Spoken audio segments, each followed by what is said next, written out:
Welcome to Encounter on the Voice of America.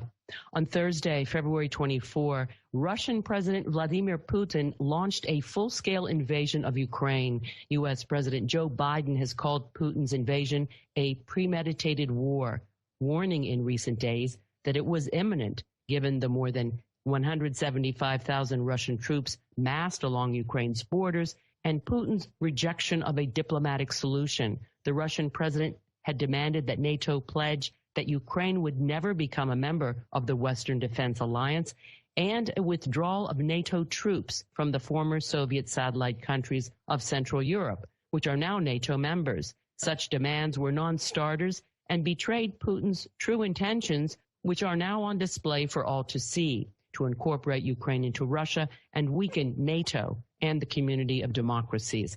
Many analysts say that with this full-fledged invasion, building on his 2014 incursion into eastern Ukraine and the annexation of Crimea, Putin has actually strengthened and unified the Western alliance. On this edition of Encounter, what are the ramifications of Russia's invasion of Ukraine on China, on Moscow-Beijing relations, and on China-U.S. relations? This month marks 50 years since U.S. President Richard Nixon's historic trip to China, which effectively ended 25 years of isolation between Beijing and Washington. Nixon famously called his visit the week that changed the world. At the time, Beijing and Moscow were adversaries, so Nixon's visit drove a wedge between the then Soviet Union and China, resulting in significant Soviet concessions to the United States. Fast forward to the current geopolitical context of China's hosting of the 2022 Winter Olympics and Russia's war on Ukraine. While several democracies like the United States, the UK, Canada, Japan, and India conducted a diplomatic boycott of the Beijing Olympics due to China's human rights abuses, Russian President Vladimir Putin was more than happy to attend. Chairman Xi Jinping held high-level meetings with his Russian counterpart on the sidelines of the Games that resulted in agreements on closer economic and security cooperation, including a 30-year contract for Russia to supply gas to China and a joint statement opposing NATO expansion. In the run-up to Russia's invasion of Ukraine, Chinese leaders talked about the importance of respecting Ukraine's sovereignty. However, Euronews reports that most of the world, except China, has condemned and threatened to hit Russian elites with massive and targeted sanctions. Joining us to discuss the U.S.-China relationship in the wake of Russia's aggression in Europe are two regional experts. Bonnie Glaser is director of the Asia program at the German Marshall Fund in the United States. And Zack Cooper, he's senior fellow in the Asia program at the American Enterprise Institute. And both panelists join me via Microsoft Teams. Welcome to the program. Well, Bonnie Glaser, I'd like to begin with you. First, I'd like to get your reaction to Russia's invasion of Ukraine and your assessment of U.S., NATO, and EU sanctions on Russia. So I think that the United States' expectation that Russia was going to invade obviously turned out to be correct. Interestingly, I think that the Chinese were somewhat caught flat-footed. They seem to have expected that this was just a bluff, and they have been trying to posture themselves in a way that they can protect all of China's interests. And this situation is rapidly unfolding. The United States has laid out first two now tranches of sanctions against Russia. There could be more to come. And those sanctions are on banks, and they also will limit access to technology from many countries, the Five Eyes nations and also the European Union. I expect that more countries will join over the next several days. So this is a rapidly developing situation. We don't know how far Russian forces are going to advance in Ukraine, and I think that is of great concern to Europe and the United States and, of course, together, the NATO alliance. Meanwhile, China sits on the side observing this situation and increasingly is leaning towards Moscow in its perspectives on this crisis. And that itself could signal some major geopolitical changes going forward. A fascinating analysis. Turning to you, Zack Cooper, for your reaction to this invasion, to the West's sanctions, and do you agree with Bonnie that China found itself flat-footed I do think that China was flat-footed. It took about a day before we saw a clear statement from China of its approach. And in fact, it then had to escalate by having one of the chief spokespeople come out and really back Russia quite definitively. And I think that may have been a bit of a mistake in the sense that the United States has done actually quite a good job in working with its European allies and partners and some in Asia and elsewhere to criticize this Russian invasion of Ukraine. And I think from the perspective of Beijing, it must be somewhat concerning to see the United States rallying these allies and partners together and to have to be on the side of Putin, who's clearly engaging in incredibly irresponsible and damaging behavior on the world stage. So I think China was caught flat-footed. It, in some senses, has already doubled down in this approach. But I do think, as Bonnie said, this is a bit of a different work between the statements we've seen in the last few days and then the joint statement we saw from China and Russia just over the last few weeks. We now have quite a clear alignment between the two. In my view, clearer than it was ahead of this month. Again, let's pick up on this clear alignment between China and Russia over this invasion. So back to you, Bonnie Glaser. In other words, Xi Jinping is in a sense endorsing Putin's moves and in favor of this, because initially there was this concern and they have relations with Ukraine. But where do you see this relationship going? Well, China has not backed the invasion, but every time that the Chinese Foreign Ministry spokesman has been asked about the invasion, she has used the term special military operation. She has refused to call it an invasion. She has described this as having some special historical circumstances, which again sounds like the Chinese are embracing Moscow's version of events, that Ukraine somehow was posing a threat to Russia. So they're dancing around the issue here. They're not being very explicit. But it looks to me like what we've seen happen over the last several weeks is a decision by Xi Jinping to really throw in China's lot in with Russia in a way that I agree with Zack, I did not anticipate. And I think that this is a function of China's assessment of the international situation. And it may in fact be incorrect. But the Chinese believe that the United States and Western democracies are in decline. They see, of course, U.S. alliances as Cold War relics and would like to accelerate their disintegration. And China would like to shape the international system alongside Russia in ways to make it more favorable to the interests of autocracies. And it does see the United States as a declining power and sees the wind at its back. So China emerging in a way that it can be going forward more dominant in the region and in the world. So this is I think, the biggest challenge that Xi Jinping has faced in the foreign policy realm in his 9+ years in power. And it will be interesting to see the strategic choice that he makes.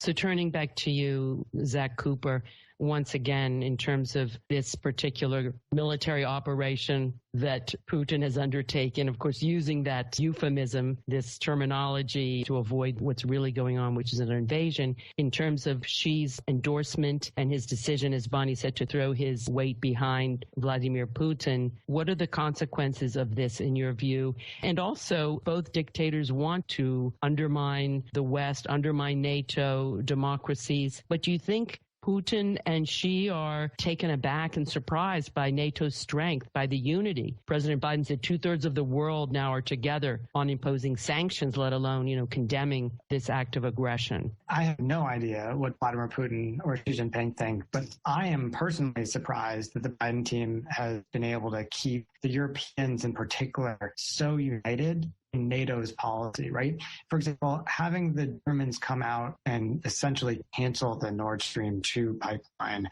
that took some really deft diplomacy. What we're seeing now is the Biden team actually getting a crisis that in some ways it can use to build this global coalition of key like-minded allies and partners. And it's struggled to do this over the last year, right? We've seen some allies and partners band together, especially Australia and Japan Japan and India through the Quad, or Australia and the United Kingdom through the AUKUS deal. But building a global network has been much more difficult, especially uniting the Europeans and the Asians that the United States relies on so deeply. And now we have a crisis where Vladimir Putin seems to have overextended himself a bit, and certainly has created a counterbalancing force within Europe.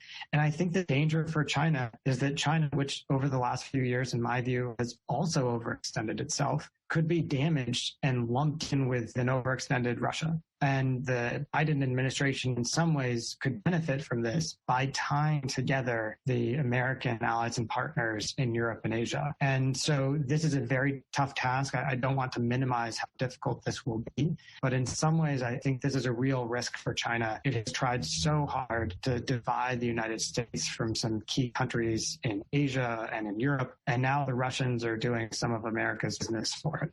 You're listening to Encounter on the Voice of America. My guests are Bonnie Glaser, Director of the Asia Program at the German Marshall Fund here in the United States, and Zack Cooper, from whom you just heard. He's Senior Fellow in the Asia Program at the American Enterprise Institute, a think tank also based in Washington. We're discussing U.S.-China relations on the 50th anniversary of President Nixon's historic trip to Beijing and in light of Russia's invasion of Ukraine. This is a reminder that our Encounter podcast is available on our website at voanews.com/encounter. You may also follow us on Twitter or connect with us on Facebook at Carol Castiel, VOA. And here's a shout out to our loyal listeners throughout Ukraine. If you want to hear your name and home country on the air, please send an email to encounter@voanews.com or like us and leave a comment on our Facebook page. So back to you, Bonnie Glaser. Pick up on what Zack Cooper said, that the extraordinary unity that we are seeing among the West, among NATO members, that the United States pretty much engineered. To what extent this is going to give pause to China vis-a-vis its rapprochement with Russia? How has the landscape, in your view, changed for U.S.-China relations as a result of this development? Well, first, I would say that I do think that Beijing did not anticipate the U.S. ability to really transform and reinvigorate its alliances, both in Asia and in Europe, which were really severely damaged under the Trump administration. And it has only been just over a year since Joe Biden has been president. This has been a priority of his administration. And they have made a lot of headway, strengthening the Quad, creating AUKUS, the Australia, US, UK agreement to build nuclear submarines for Australia, and really strengthening ties with the European Union. And I think that Beijing did not expect that this would happen so quickly. And now, against the background of the joint statement between Russia and China, and then followed by Russia's invasion of Ukraine, I think we will see even more cooperation among U.S. allies. And just in recent days, we have seen the willingness of Europe to do more than we anticipated. That said, there are some steps that so far the European Union has not been willing to take, and it looks like cutting off Russia's access to the SWIFT arrangements, which is the basically sort of messaging system that allows transactions to take place financially across borders, that many people think would be very damaging to Russia, but apparently the European Union is reluctant to go that far. So there are limits. But we'll have to see what steps China is willing to take to mitigate the impact of those sanctions in Russia. There are things that China can do, but it won't want to put at risk its commercial banks' access to the international financial system. The implications for U.S.-China relations really remain to be seen. We've already seen, I think, pretty drastic deterioration in the U.S.-China relationship, which really started in the late Obama administration and then accelerated in the Trump administration and have continued in the Biden administration. The relationship is far more competitive, more fraught, and sometimes even adversarial. So here we are, as you mentioned, the 50th anniversary of Nixon's trip to China. This is not, I think, what the Chinese hope to be celebrating this week. They had hoped that when Biden came came into power that the United States would return to more amicable relations, more friendlier policies toward China, and that has not happened. So I think the Chinese are now digging in and preparing themselves for a very prolonged period of a very contentious relationship with the United States. Well, that's a fascinating summary of the situation. Bonnie Glaser, you mentioned the AUKUS alliance meant to deter China's aggression against its neighbors, as well as, of course, the Quad. And now we're seeing, stronger unity among NATO allies. I'm sure it's going to give them some pause. At the same time, you also mentioned how China might be able to mitigate U.S. sanctions against Russia. What do you say to that, Zack Cooper? The role China may play, can it mitigate any of these sanctions, which will probably ratchet up? Not sure if they will include excluding Russia from the SWIFT system, which many, particularly in Ukraine, are advocating. How do you see that? I think Bonnie is exactly right that this is an incredibly difficult question for the Chinese. The more that China accepts U.S. sanctions or even European sanctions and goes along with them, the more frustrated the Russians will be. And yet, if China breaks with the U.S. and the Europeans on the sanctions regime, it will put at risk some major Chinese companies, especially Chinese financial firms, which then could be vulnerable, depending on the sanctions, to what we call secondary sanctions. And in the past, although we've had, a 2-year-long trade war with China, what we haven't had is U.S. actions to actually go after large Chinese financial institutions. And that would be certainly up for debate if China was openly flouting American sanctions. And so I think this could put Beijing in an incredibly difficult position. And it could, frankly, put American regulators in a tough spot as well. And I'm sure this is something that the Treasury Department and the White House here in Washington are thinking about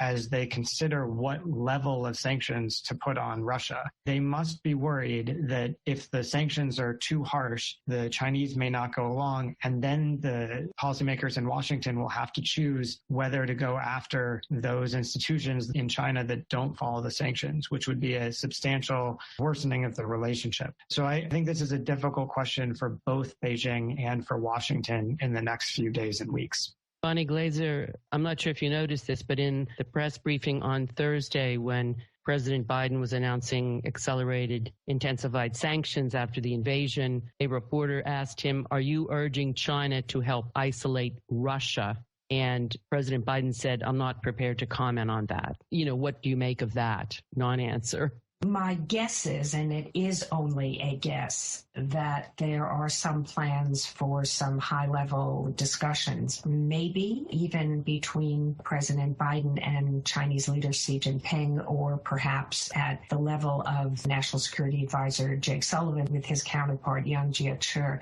And my guess is that they didn't want to have our highest-level leader or president make a statement that could perhaps disrupt whatever messages they wanted to send privately. I think there's also an element that the administration is probably trying to figure out how to respond to what the Chinese are saying. There were some public statements that the Chinese Foreign Ministry spokesman has made over the last several days that have been some of the harshest statements we have heard coming from China about the United States. So I think that the Biden administration is figuring out what China's intentions are at this point.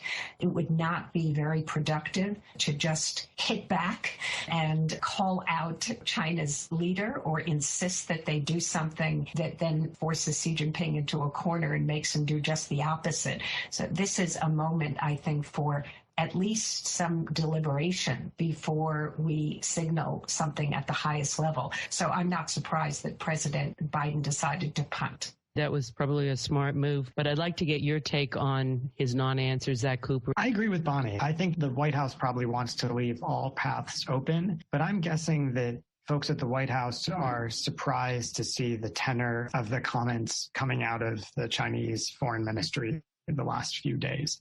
So I'm guessing that the White House is hoping to wait and see whether we might see a change in tone from Chinese leaders over the next few days or weeks, especially if it becomes clear that Putin is just very overextended and has created such a counterbalancing effort within Europe and around the world. China may want to distance itself somewhat. And I'm guessing that Biden, as Bonnie was saying, didn't want to force China all the way into Russia's corner. But look, that may be the path that Beijing is going to go down anyways. Lastly, Bonnie Glaser, what about Taiwan? What do you think Taiwan is thinking as they watch Russia invade neighboring Ukraine, an independent sovereign country? We go back to 1972 when the United States and China agreed on the Shanghai Communique, this one China policy, that Taiwan is part of China, but the language was very vague. And we're seeing a much more aggressive China under Xi Jinping with the national security law in Hong Kong, the erosion of civil liberties, and its aggressive posture vis-a-vis Taiwan.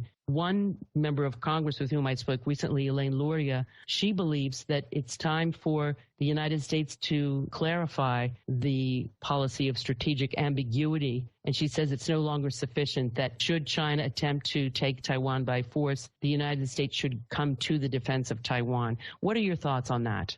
Well, first, I would say that the Ukraine situation and the Taiwan situation are quite different. I think that the U.S. decision to not send forces into Ukraine has no implications for whether or not the United States would come to Taiwan's defense, and I believe it is certainly likely to. There are definitely things that Taiwan is watching, including the cohesiveness of U.S. alliances, the willingness of the U.S. and its allies to impose sanctions on Russia, say something about whether or not they would do the same against China. And importantly, I think Taiwan will look at some of the lessons that China may draw from this crisis, including how Russia uses hybrid warfare, disinformation, cyber, along with hard power to advance its goals. And it will be interested in how China draws some implications for whether or not it would be successful in doing something similar against Taiwan down the road. So there's lots of lessons for China and for Taiwan. And I think that this will be studied for some time to come. And Russia's playbook may serve in some ways as a model going forward. And Zack Cooper, you get the last word. It's such an important question. I think there are at least three lessons that jump out to me. First, the United States has done a remarkable job at publicizing what Putin has been planning to do before Putin does it. This suggests that the United States has actually quite good intelligence about Putin and his inner circle, as well as about Russian forces. And it has had this intelligence for months and been publicizing it very actively. I think this has to give the Chinese a bit of pause, that if they were to try and conduct a major buildup around Taiwan, that would be recognized. Obviously, they're very different countries, but this is a win for the U.S. intelligence community that it saw it coming and was willing to get out ahead of the invasion and state precisely what was going to happen. Second, I think the White House knows that there is a risk that the Ukraine crisis will be seen as a proxy for Taiwan. And if you go back to December, National Security Advisor Jake Sullivan already had tried to damp down this discussion. He spoke at an event in mid-December and was asked about the connection between Ukraine and Taiwan. And he explicitly said that there is no Ukraine Relations Act. And what he was referring to there is that there is a Taiwan Relations Act. And yes, the U.S. commitment to Taiwan is ambiguous, but he was trying to make clear that there's more of a commitment to Taiwan through the Taiwan Relations Act than there is to Ukraine. And I think trying to delineate that what happens in Ukraine doesn't necessarily imply what the United States would do on Taiwan. And then finally, I think the thing to watch here is the degree of damage done by the Biden administration and its allies around the world on the economic side. If the United States is really able to make Russia pay a high economic cost, and we've seen some quite serious sanctions applied now, I think that will have to concern Xi Jinping. But the final point I'll add is, at the end of the day, an invasion of Taiwan by China, that may come down to a military question. And I think, unlike Ukraine, the U.S. would have to wager that it might have to be directly involved in that kind of crisis if it were going to deter it. And so I think that's going to be the $64,000 question going forward. And on that note, I'm afraid that's all the time we have on this edition of Encounter. I'd love to thank my guests, Bonnie Glaser, Director of the Asia Program at the German Marshall Fund in the United States, and Zack Cooper, Senior Fellow in the Asia Program at the American Enterprise Institute.